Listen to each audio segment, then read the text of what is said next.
Juni 28. Jumamosi. Mwaka wa 2025. Misheni huokoa makanisa ya ulimwengu. Waefeso 4:6. Mungu mmoja na Baba wa wote, aliye juu ya yote na katika yote na ndani ya yote. Ni sababu gani ulimwengu mzima unaendelea kukabiliwa na magumu na mateso kadiri unavyosonga mbele zaidi kimaendeleo? Ni kwa sababu makanisa yamepoteza kushikilia Injili.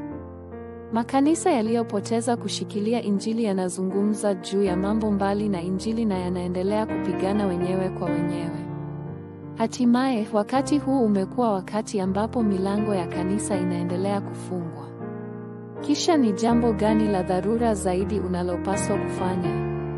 Kwanza, kanisa lazima liwe kitovu cha Injili. Kwanza kwa kanisa lazima kurejeshwa na Injili pekee. Kanisa lililorejesha Injili litakusanyika kuombea roho zilizokufa shambani. Kuanzia wakati huu na kuendelea, kanisa litakuwa kanisa la kuzingatia Injili. Pili, kila mtu atahubiriwa Injili. Ndani ya ujazo wa Roho Mtakatifu ambaye Mungu hutoa, uhusiano wako na Mungu lazima urejeshwe. Kwa wakati huu, baraka zote ambazo Mungu hutoa zitarejeshwa. Tatu, mara Injili itakapohubiriwa ulimwenguni, zama itarejeshwa.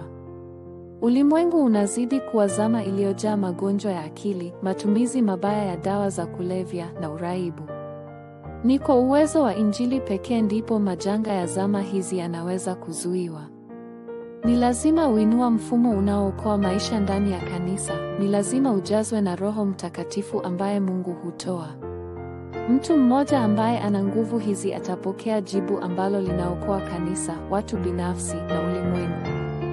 Ombi la leo: Mungu Baba, katika wakati huu ambapo kanisa linafunga milango yao na watu binafsi wanakuwa wagonjwa, na kushukuru kwa kuniita kama remnant. Tafadhali nijaze na Roho Mtakatifu ili kuokoa makanisa ya ulimwengu.